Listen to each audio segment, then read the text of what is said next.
12 जून 2025 दोपहर के करीब 1:38 हो रहे होंगे। अहमदाबाद एयरपोर्ट का runway 23 air India flight AI 171 Boeing 787-8 Dreamliner London Gatwick के लिए शेड्यूल्ड थी।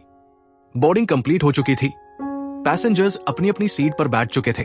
कैबिन क्रू फाइनल चेक्स कर रहे थे। कॉकपिट से अनाउंसमेंट हुआ, प्रिपेयर फॉर टेक ऑफ। कुछ ही पल बाद प्लेन ने टेक ऑफ किया। प्लेन हवा में उड़ चुका था। कुछ ही सेकंड्स में ये करीब 625 फीट की ऊंचाई पर पहुंच गया। एवरीथिंग सीम्ड फाइन, लेकिन सिर्फ 12 सेकंड बाद सब कुछ बदल गया। कॉकपिट में अचानक टेक्नोलॉजिकल फॉल्ट अलर्ट्स दिखने लगे। शायद फ्लैप्स या लैंडिंग गियर ठीक से डिप्लॉय नहीं हुआ था। प्लेन ने अचानक थ्रस्ट खो दिया और तेजी से नीचे गिरने लगा। कैप्टन सुमित सभरवाल ने रेडियो पर तेज और घबराई हुई आवाज में मेडे कॉल दी। मेडे, मेडे, engine failure, losing control.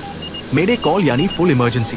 Air traffic control ने रिस्पांस देने की कोशिश की, लेकिन अब बहुत देर हो चुकी थी।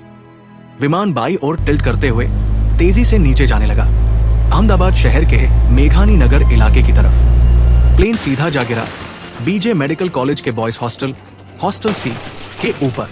इंपैक्ट से ठीक पहले एयरक्राफ्ट की राइट विंग एक बिल्डिंग से टकराई, जिससे फ्यूल टैंक ब्लास्ट हुआ और कुछ ही पलों में पूरा विमान आग के गोले में तब्दील हो गया। इस भयानक विस्फोट की आवाज 5 किलोमीटर दूर तक सुनी गई। सीसीटीवी कैमरे जल गए। हॉस्टल की 3 मंजिलें ढह गई। मेडिकल स्टूडेंट्स और आसपास के लोकल लोग दहशत में बाहर भागे।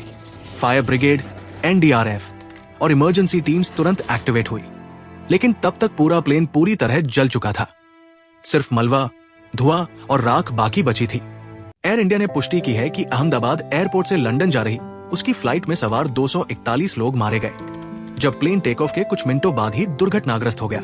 बोइंग 787-8 ड्रीमलाइनर प्लेन में कुल 242 लोग सवार थे, जिनमें 230 यात्री और 12 क्रू मेंबर थे।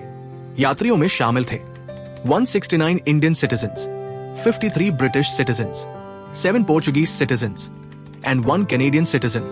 दुर्घटना में जमीन पर मौजूद कई लोग भी मारे गए। इस क्रैश में फॉर्मर गुजरात CM विजय रूपानी भी शामिल थे, जो एक प्राइवेट एंगेजमेंट के लिए लंदन जा रहे थे। सिर्फ एक व्यक्ति इस हादसे से बच पाया, विश्वास कुमार रमेश, जो सीट 11A पर बैठे थे। इनिशियल रिपोर्ट्स के मुताबिक वो शॉक में थे, मगर जिंदा बच गए। फ्लाइट के कैप्टन थे सुमित सभरवाल, जिनके पास था 8,200 फ्लाइंग आवर्स का एक्सपीरियंस। उनके साथ थे फर्स्ट ऑफिसर क्लाइव कुंदार, जिनके पास था 1,100 फ्लाइंग आवर्स का एक्सपीरियंस। ये एयरक्राफ्ट था बोइंग 787-8 ड्रीमलाइनर, जो 2014 में एयर इंडिया को डिलीवर किया गया था।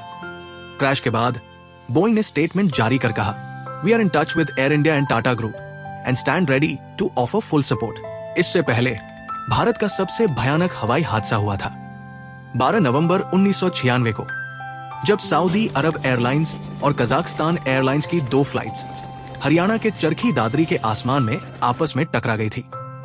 इस टक्कर में दोनों जहाजों के सभी 349 लोग मारे गए थे।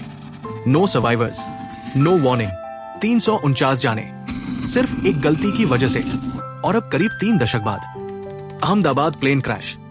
ये हादसा सिर्फ एक टेक्निकल फॉल्ट नहीं था, ये उन सैकड़ों जिंदगियों की कहानी है जो एक पल में खत्म हो गई। पेरेंट्स, बच्चों, डॉक्टर्स, पॉलिटिशियंस और एक पूरा फ्यूचर बस कुछ सेकंड्स में राख बन गया। इस हादसे में सिर्फ वो नहीं गए जो फ्लाइट में थे, बल्कि वो भी जो उस जमीन पर थे, जिनका इससे कोई लेना देना नहीं था, फिर भी वो इसकी चपेट में आ गए। बोइंग 787 ड्रीमलाइनर के 229 यात्री और crew members, BJ medical college के हॉस्टल में रहने वाले छात्र और वो स्थानीय लोग जो उस दिन बस अपनी रोज की जिंदगी जी रहे थे। सभी को हमारी तरफ से एक शांत और सच्ची श्रद्धांजलि, जिनकी जिंदगियां इस हादसे में चली गई और जिनकी यादें अब हमेशा के लिए हमारे साथ रहेंगी।